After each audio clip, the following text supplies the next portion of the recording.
As always, Ted, kick us off. Who do you have as your winner of the week? I got to go with Mark Stoops. You know, he's just kind of telling it like it is in his coach's show.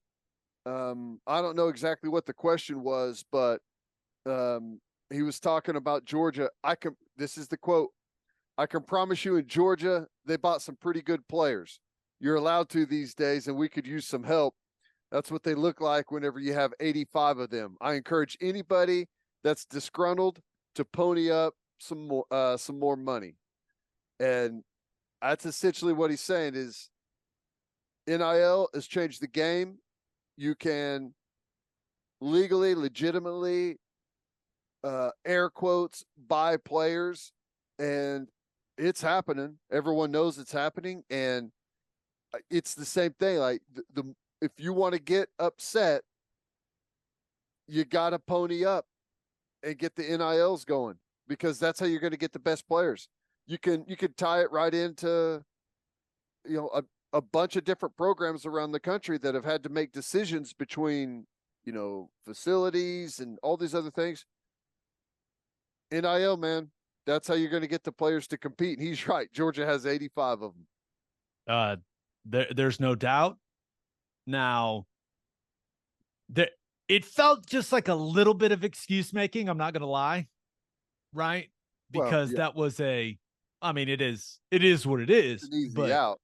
Yeah, it's an easy out, right? That was a physical beatdown in Athens that Georgia gave Kentucky, but there's a lot of truth to it. I mean, there's just no doubt about it. That's a good Kentucky football team. That's a good team. I think Georgia's Georgia. Yep. They're Georgia again, 3 years in a row. Just an absolute juggernaut. And we'll see if anyone can do something about it this season. But he's right. Like that's NIL influences recruiting in a very big way, especially the transfer portal. But I don't know, man. It after that type of loss, is it that time to make that type of statement? Maybe give it 2 weeks. But the honesty, you're never gonna get a complaint from me about the honesty. And hey, Mike Gundy said something very similar. Yeah. This week as well. He was like, hey, don't put the money into facilities, put it into NIL. That's what you need. Yeah. What did he say? He's like, let me give you a scenario.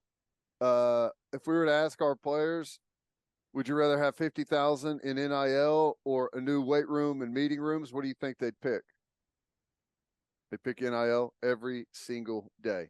And that's just not at Oklahoma State. That's everywhere across the country. So, I mean, that transition is happening. Yeah. Mark Stoops' biggest battle is getting NIL money away from the basketball program and getting it over to football. I know. Yeah. Basketball wise, man, they better get something rolling. I know. Been a while. That's been a while. All right. Who do you have as your loser of the week? I had to go with Kansas. This situation with Daniels at quarterback and the back, it's just strange. Apparently he's good to go for the Texas game, and then morning of, coaching staff doesn't even know about it, but the back tightness all of a sudden shows back up, and he doesn't play against Texas. He doesn't play the following week, and now he's ruled as questionable for this game against Oklahoma State. They're 5-1 for the first time in I don't know how long it's been. So credit to Kansas State for going ahead and continuing to win football games, but they've got to have the best player on their team if they want to get where they're going. It just seems like there's a lot of mystery around this. I mean, when's the last time you've ever heard of a player missing? I mean, out of 6 games, what's he played 2? And all we're getting is back tightness. It's strange, man. Now, they did with a full week of preparation for Jason being as the starter. They did just absolutely dismantle UCF. Yeah. They rushed for 399 yards. That's crazy, right? We were looking at those stats the other day.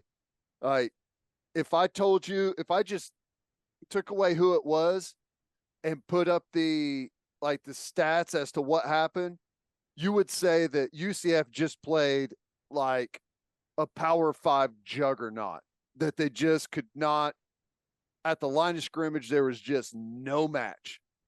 No, they played Kansas. That's crazy, right?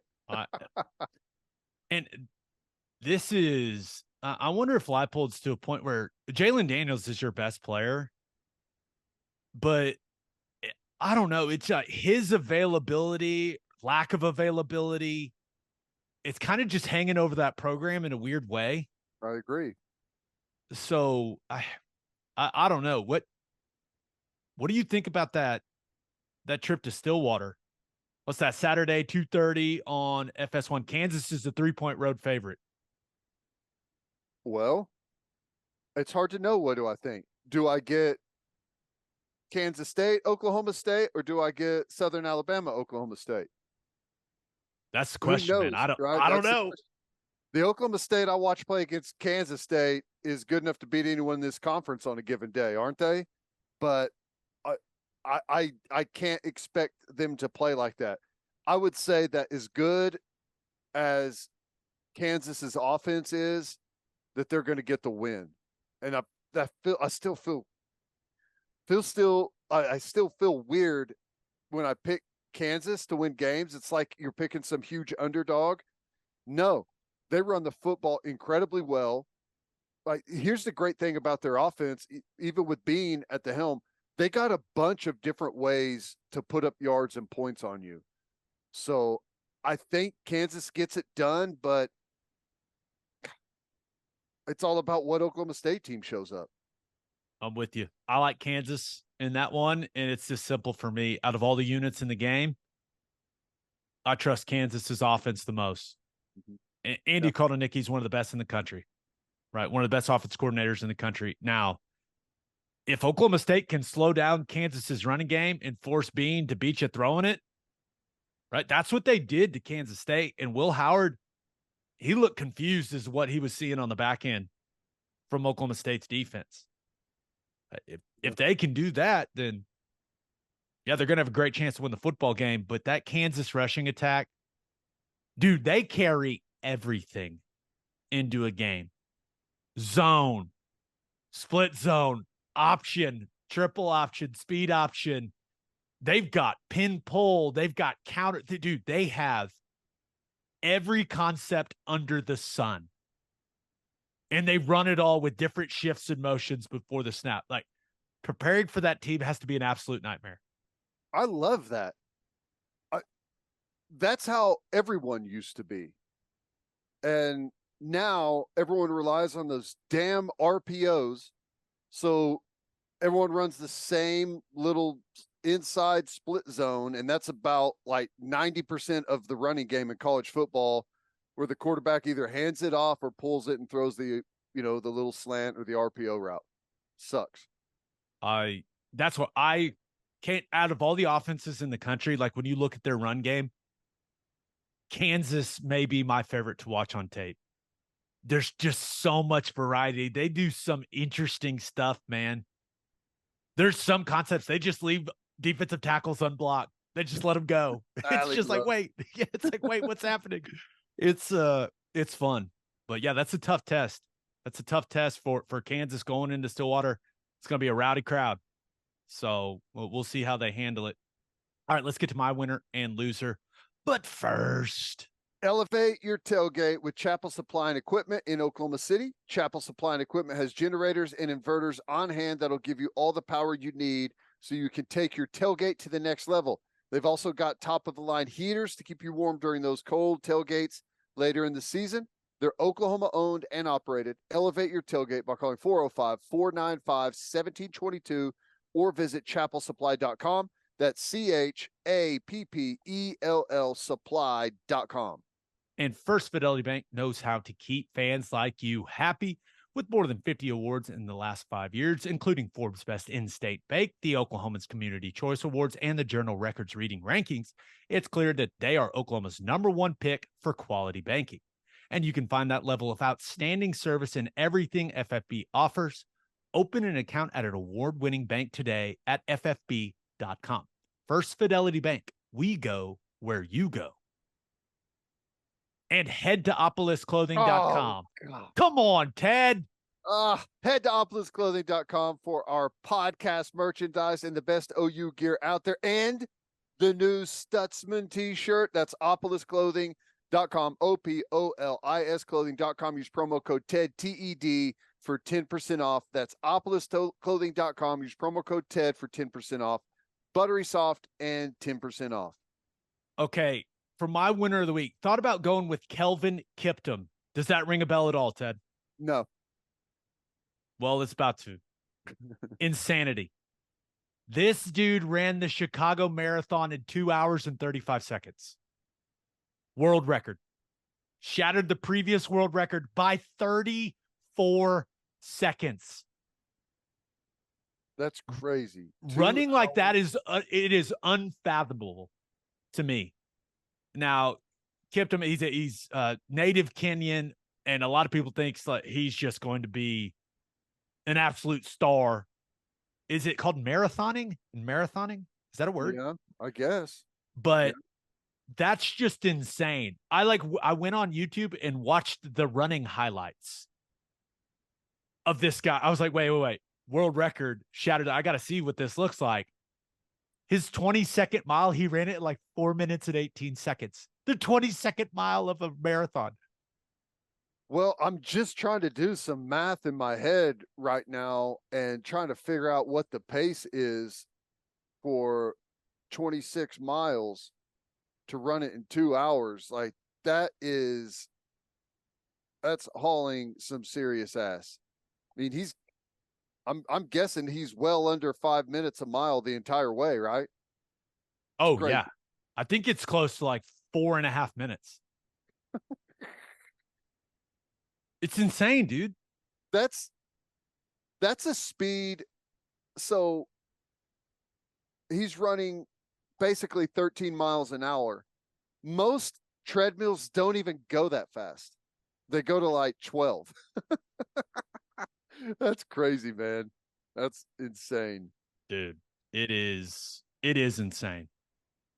Yeah, it's just over. I think I did some quick math. It's like just over 4.6. Yeah, so yeah, like a little over 4.5 minutes.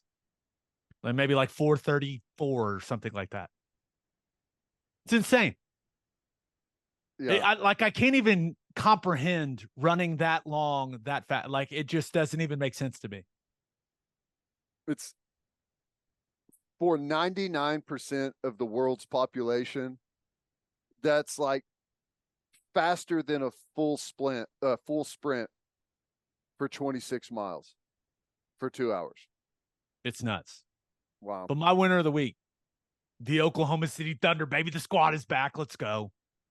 Good. Almost time for the regular season. Went to the preseason game on Monday night against the Spurs. Yeah, I wanted to see Wembanyama. Okay. But I wanted to see my man Chet Holmgren. And this just in. Chet Holmgren, good at basketball. 21 points, hit a couple threes, 9 rebounds. Dude was all over the glass, had a block, altered a lot of shots. He's so tall. He's so long. The thing that stood out, just seeing him in person, man, the way he can control his body at that size is really impressive. Like the footwork is really solid. In summer league, his handle was a little loose. It was tightened up in this game. He's just, I mean, it looks odd because of how thin and long he is, but dude, he's a smooth athlete. Yeah. Finished a lob through contact. I think Jalon Williams threw it to him. This dude is legit, man. I'm so excited. I can't wait. Yeah. Crazy. I know it's preseason, but 21 points in 16 minutes. Hit like doing everything, hit a couple threes. That's how much of a difference is he going to make for the team? Like, is this like a dramatic addition? Well, I think he changes their defense completely. Right? They've got a true rim protector, and it's going to be interesting to see how much he shoots offensively, right? They got a lot of guys that are going to want to get shots up, but he just gives them a presence defensively that they haven't had, right? And the good thing about him is when you play him at center, like it really spaces the floor. But you just think of like he can pull guys out because he can shoot three. Yeah. And you think about what that means for Giddey getting to the basket, for Shea, who's one of the best at getting to the rim in the entire league. Jalen Williams, that dude just continues to punish the rim. Like it's like he wants to rip the rim off when he's dunking the ball. It's awesome. Good. That's good. But the only thing I'll say is there was a chance, and Chet Holmgren made the complete right decision. There was a fast break. Wembanyama had it. It was him and Chet one-on-one. And Wembanyama went up for a dunk, and I was like, oh my gosh, is he going to jump and try to block it? It's preseason. He didn't do it, but man, I wish he would have. I wanted to see it real bad. How good does Wembanyama look? All the stuff I said about Chet applies to him, but he's taller and longer. And maybe even a little more fluid. Yeah. It was, and I was trying to mentally prepare to witness it in person. First of all, my son saw Wembanyama and he was like, what is that? I was like, yeah, he's going to be really good, buddy. It's breathtaking to watch a guy that tall and that long move the way that he does and to have the level of skill that he has. Like I was sitting there watching it, dude, I didn't even know how to react. Like watching it in person, I was just, you kind of sit there and you go, what is this? Like what's happening? And he's got a really nice looking shot, hit a couple threes. He runs really well. There's nothing like lumbering about him. He had a move, Ted, where it happened right in front of us. He went to the right, like on the right side of the lane. He spun to the middle of the lane, went up, and like went underhand with like a left-handed scoop and laid it soft off the glass, like on the other side of the lane. And my brother was at the game too. And I just turned and looked at him and I was like, what was that? It was almost like, that's cheating. You can't do that. That's unfair. That's how it felt. It was. What's he listed at height wise? I don't know. He's all of 4 or 5 inches taller than Holmgren, though. Is he like 7'5"? Is that what he is? All of it, for sure. What's crazy is the difference. Like to put that into perspective, the difference between me and LeBron height wise is the same difference as LeBron and Wembanyama. Like that is an incredible difference in height. That's nuts. Yeah, it was. I mean, and the guy had an incredible amount of height, but after watching that in person, I was like, you know what? Seems fair. Now, you get worried about a guy with all that length, right? About injuries, knees, ankles, feet. If he can stay healthy, which I pray to God he does, he's going to do some stuff we've never seen, man. And it's going to be so fun. That being said, Chet Holmgren outplayed him. Yeah, you heard me. Outplayed him. And someone put this ridiculous stat out there like, oh, Chet Holmgren didn't score 1 point against Wembanyama. Well, that's because Wemby never guarded Chet, you nerds. I was a little sad it didn't happen, but they were playing, I guess, technically different positions in the game. Well, Jalen Williams was battling Wembanyama like hell. It was fun. I guess it stands up to a fact check, though. I mean, but still weird. It's an accurate statement, but you are omitting the reason that it happened. It's ridiculous. Thunder back in action against the Pistons on Thursday night. Gonna be fun. Yeah, dude, exciting. It really is. I think that. How good can they be? Definitely a playoff team, without a doubt. You know me, I get a little with them. With how measured I am with OU football, I'm completely different with Thunder basketball. I'm like, they're going to win it all, baby. I would be surprised if they're not like a top 4 or 5 seed in the Western Conference. Like, I think they're capable of being that good. Yep. They were a play-in team last year. Shea, he's taken another step from everything I've been told. Jalen Williams is better. Josh Giddey, hey, Ted. Josh Giddey's starting to get a little definition in the tricep. Really? Starting to, yeah. All right. He turned 21, can drink some beer now. Starting to get a little Little definition starting to show through for our man Giddy. I'm excited for him. He's turned some of those extra calories into some muscle, huh? I like it. That's what I'm hoping. It's That's crazy. what I'm He's hoping. still 21. He's been there. What is this going to be his third year? Yeah, I mean, it's crazy. You think about it. Yeah, I think his birthday was like yesterday. So I think he literally just turned 21. That's crazy. I know. So that is yeah, there's a lot to be excited about. Man, there's a lot to be excited about. I didn't even get to my man Bertans, just a flamethrower from three. I mean, it came in and just was like, I'm getting my shots up, was burying them. Oh, so many fun things to take away from that game. My loser of the week, the Baltimore Orioles. Yeah, that's right. Watching playoff baseball still. Yikes, man. Won 101 games in the regular season. Top seed in the American League. Got to rest up for the ALDS. And ended up getting smacked by the Texas Rangers. And that was after the Rangers smacked the Rays in the wild card series. Like what? Baltimore was worse to first too, weren't they?